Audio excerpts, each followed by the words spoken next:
Bonjour à tous, c'est Nicolas. Cette troisième vidéo sur le règne minéral est sur l'interaction entre les minéraux.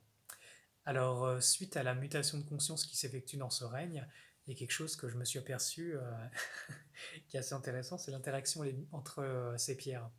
Vous voyez, c'est celles qui ont fait les deux dernières vidéos.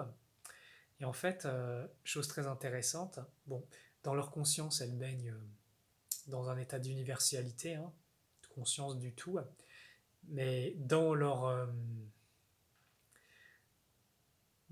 individualité, justement, eh bien, elles ont comme leur personnalité, elles ont leurs traits caractéristiques, et entre elles, elles peuvent s'entendre ou pas.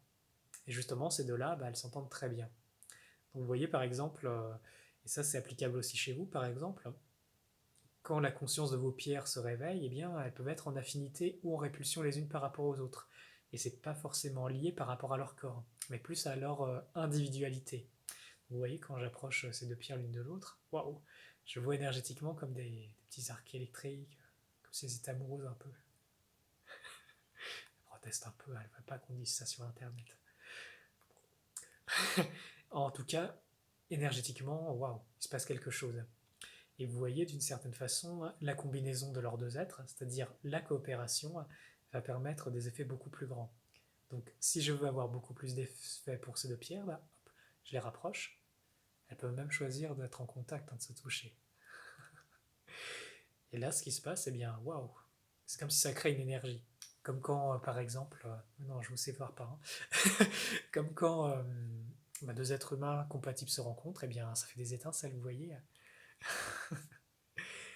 Donc voilà, une belle compréhension que je voulais vous partager aujourd'hui. Quoi dire de plus? Ouais, aimez vos pierres. Elles vous accompagnent, elles sont même prêtes parfois à se sacrifier pour vous. Moi, j'ai déjà eu le cas auprès des personnes qui viennent me voir en soins ou alors justement auprès d'amis, bah tiens, qui avaient des pierres, qui aimaient les pierres et ils comprenaient pas pourquoi leurs pierres s'étaient cassées. Et souvent, ce que je leur disais, c'est que les pierres, vous savez, elles ont un tel amour pour vous que parfois elles vont prendre des charges pour vous protéger ou alors pour vous aider justement dans des choses dures que vous vivez. Et elles vont tellement absorber que parfois elles vont se briser en fait. Et à ce moment-là, c'est comme si elles sacrifiaient leur corps pour, euh, pour votre bien-être. Alors, les pierres, ça fonctionne comme une incarnation. Par exemple, vous avez un cristal, et bien il peut y avoir un esprit du monde des pierres qui vient dedans et justement qui va vous accompagner. Bon, il peut y avoir d'autres choses, hein, dans les pierres, hein, bien sûr, bénéfiques ou pas. Mais voilà, ça fonctionne un peu comme quand on est dans un corps humain. On sort du corps humain, on y retourne, on s'incarne, on se désincarne. C'est la même chose pour ces plans-là. Et je soupçonne que c'est la même chance également pour les plantes. Voilà, je vous dis à bientôt pour une prochaine vidéo.